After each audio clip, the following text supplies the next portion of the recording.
What's good, everybody? Welcome back to another video. And in this video, obviously, we're gonna be talking about photography, not only because I'm a freelance artist as my full-time job. I work on photography, cinematography, and sound production, but it's also because I have a lot of people who know what I do, and they always ask me about tips and tricks on what they should shoot with, or how should they shoot, or how should they, maneuver their cameras, or which camera should they use to create a certain image or a certain look from people they've seen or people who've watched my stuff. So that's why we're making this video.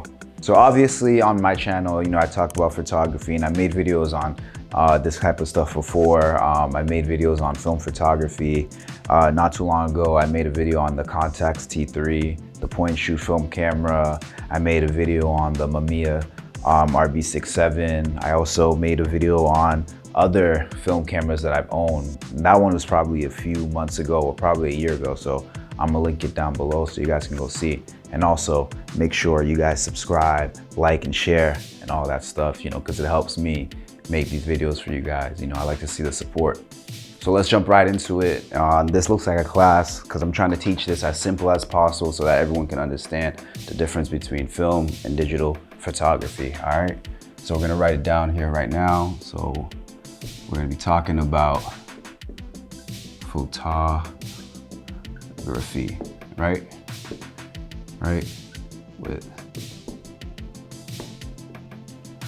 With Gahel. So there it is, photography with Gahel.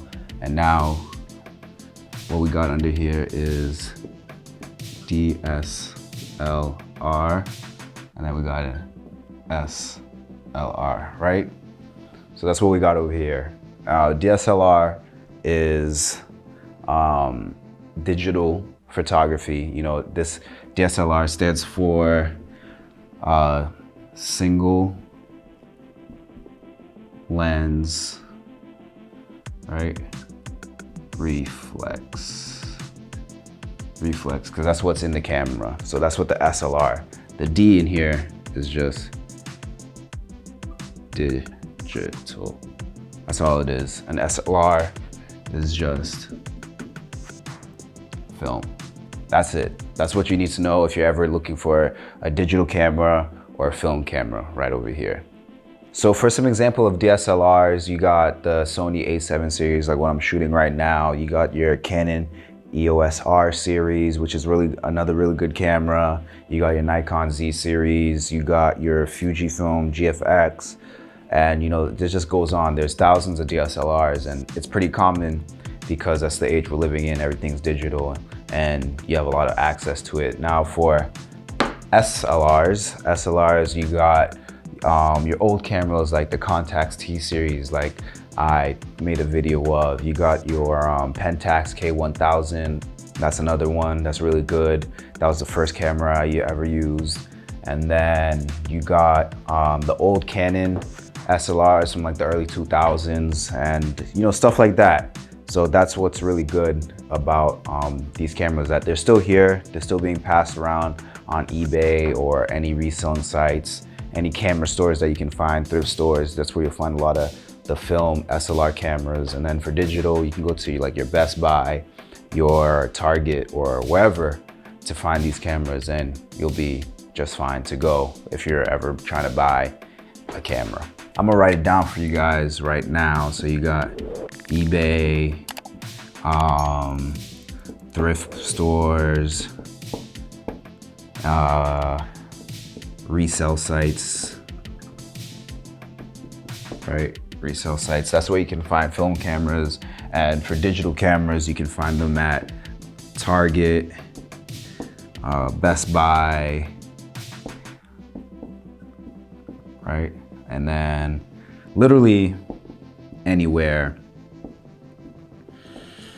that sells tech, right? Anywhere that sells tech, you'll find DSLRs, Sony, Canons, Fujifilm, camera stores, you'll find there.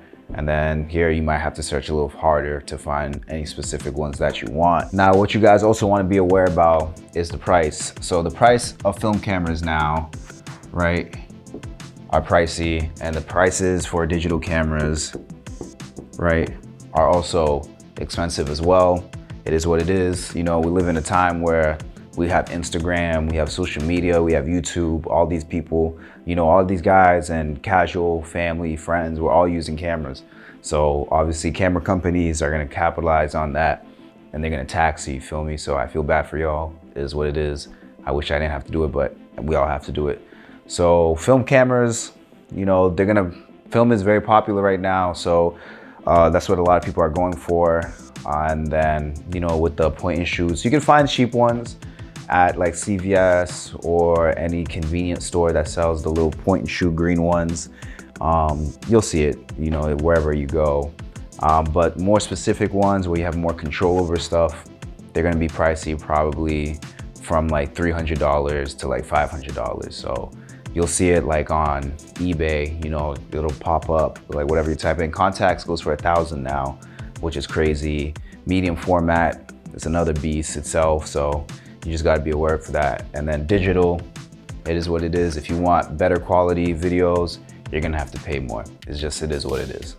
So to continue the differences between digital and film cameras, I erased what we had on here before to make space, but it's how they're being used. With digital, you already know, all you gotta do is point, click, right? Point, click, and shoot.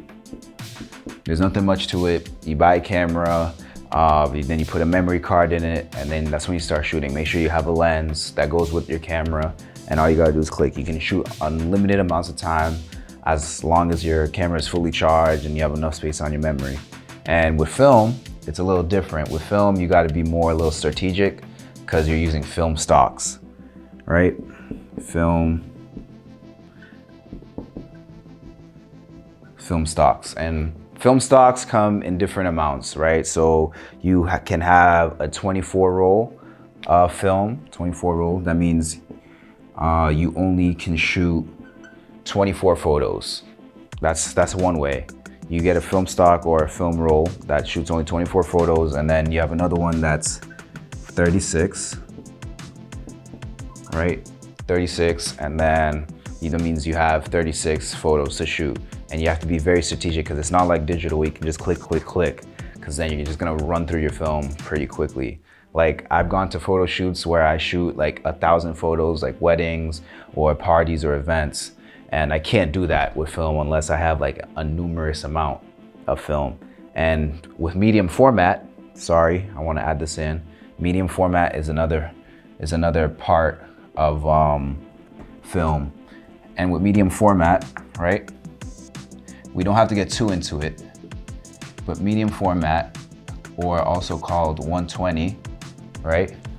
120, you only get 10 shots or rolls. That's it with medium format, but we don't need to worry about that. We can talk about that another day. We'll just focus on the original, the 35mm film cameras. All right, we'll just focus on that one. Now I know I said 35mm. I know you guys heard that too, and you guys are probably wondering, oh my God, what's 35mm? Blah, blah, blah. You just said it, you didn't explain it. Now I'm gonna explain it to you. It's just another way of stating what film camera you have, right? So we're gonna write it up here, 35mm. That's just another way of saying one of these rolls. 90% of the film cameras you're gonna see are 35mm. You know, you don't need to worry about the 120, that's why I erased it, but it's gonna be 35mm, and that's what you're gonna see. And here's an example of a 35mm roll right over here, right? This small little one right here. I got a Kodak Portrait 400, right? And it only has 36 shots, somewhere around here. So you only have 36 photos. This is how small it is. Smaller than the palm of my hand, right? Smaller than the palm of my hand. So that's what a roll of film camera looks like. So whenever you're gonna buy a film camera, make sure it says 35, right? 35mm, and make sure you get the right one. Don't get 120. You don't need to worry about that. Hopefully this is making sense to you guys. You know, I'm just going through this really quickly for the people who are new to film or photography, or for the people who want more knowledge on shooting photography. And it's the same thing with movies and TV shows, right? Same with movies and TV shows. TV shows and movies, you know, they all follow the same rules as photography. You know, videography, cinematography, movies, it's just photos taken rapidly. That's what creates motion, and that's how things are captured. But it's the same thing. There's great movies shot on digital and great shows and movies shot on film. Like Euphoria was shot on film, the second season, but the first season was shot on digital. Inception, I think, was filmed in digital. Once Upon a Time in Hollywood was probably shot in digital. What else? I think Slumdog Millionaire was shot on digital. I think most of the Marvel movies are shot on digital too, but you know, with photography and film, the only thing you have to think about, I know it doesn't matter to decide which one you want to use, but you have to shoot with intent. You know, you have to shoot with a purpose. Each of these, yeah, they have their own style, and it is photography at the end of the day, but they both convey totally different things. When you watch film, it makes you feel like you're reliving a moment. You know, when I'm shooting, when I'm photographing or filming, when I'm shooting with film, it's like I'm reliving a memory. And that's the feeling I get. And I get a lot of dynamic range and all that jazz. With digital, it makes it feel like I'm watching something current, you know, something that's perfect. And sometimes too perfect is not great. You know, too perfect is not great, and that's why we decide to go with film. But it is kind of tricky. There are a lot of rules to follow. It is manual. You do not get to see what you're shooting until you develop it. That's another thing about film. And I think that's like the biggest thing. I think a lot of things are manual. It's not digital. It's not like point and shoot. You point, click, and shoot like digital. With film, you gotta take your time. You gotta set your settings. You gotta know your environment, and then decide how you're gonna shoot your subjects or whatever you're filming. And those are the rules with photography. I also want to finish off by saying, at the end of the day, I don't understand the beef between digital and film users. None of that is important to me. I like doing what I'm doing. I like creating whatever I like to create. So none of that really matters to me. At the end of the day, whatever you like and whatever you feel like can complete the vision you're trying to create, you know, take your time to understand what you're using, to understand what you're filming, and just go for it. You know, none of it really matters. As long as you're happy with whatever you create, there's no right or wrong. Art is very subjective. Photography is very subjective. One person might like my stuff, but then another person might hate it.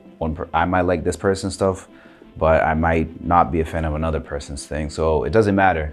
You know, all of this, as long as you create whatever you want to create and you're happy with it, and a lot of your friends, family, or whoever you're showing it to are happy with it, then, you know, you'll succeed. You know, do it with a purpose. Do it because you like it. And that's all I gotta say. So also, if you guys want to see examples of film and digital stuff that I've made, you guys can all go to my website. You guys can all go to Gahel, right? That's my name, Lagandhi, right? Lagandhi.com.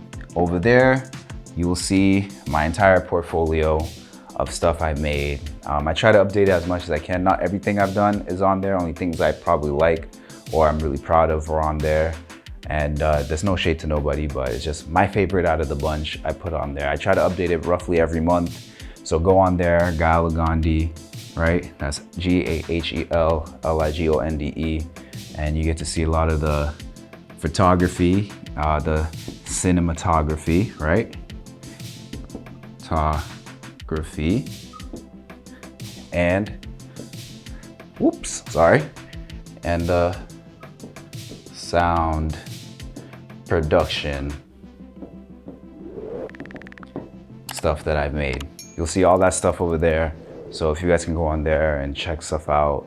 And if you guys have any questions about what I went over really quickly, I don't know if this video is long or not, but if you have any questions or any thoughts or idea of how I can make this lesson or class a little better, just let me know, and then we should be straight.